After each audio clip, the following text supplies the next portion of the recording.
bineînțeles din partea lui Mușa, pentru băiatul lui Mugurel în special și totodată pentru Vanessa, să trăiască la mulți ani și multă sănătate, câteva vorbe frumoase, așa cum se aude la Huedin, care sunt forța Zurali. Șunta! Ochii mei, puterea mea, e Vanessa mea.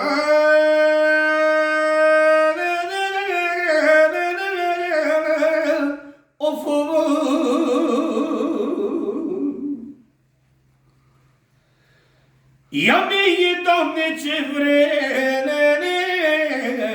Vanessa, măi, ochii mei, zică lumea ce voi spune, Vanessa mea e o minune, vai, vai, vai, vai, vai, vai, vai, da, da, da, da, da, da, da, da, da, da, da, vai, ai, ai, și s-o pe de la canal.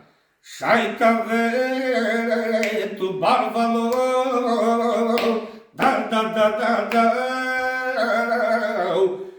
n-ai tu da, tu sanșoro, da, da, da, da, da, o ai 100 de copii,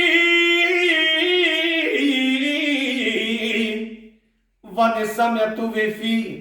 Zică lumea ce voi spune când pui buftea, spui un nume, vai, vai, vai, da, da, da, da, da, uai, ai, ai, ai, ai, ai, trai forța Zurali!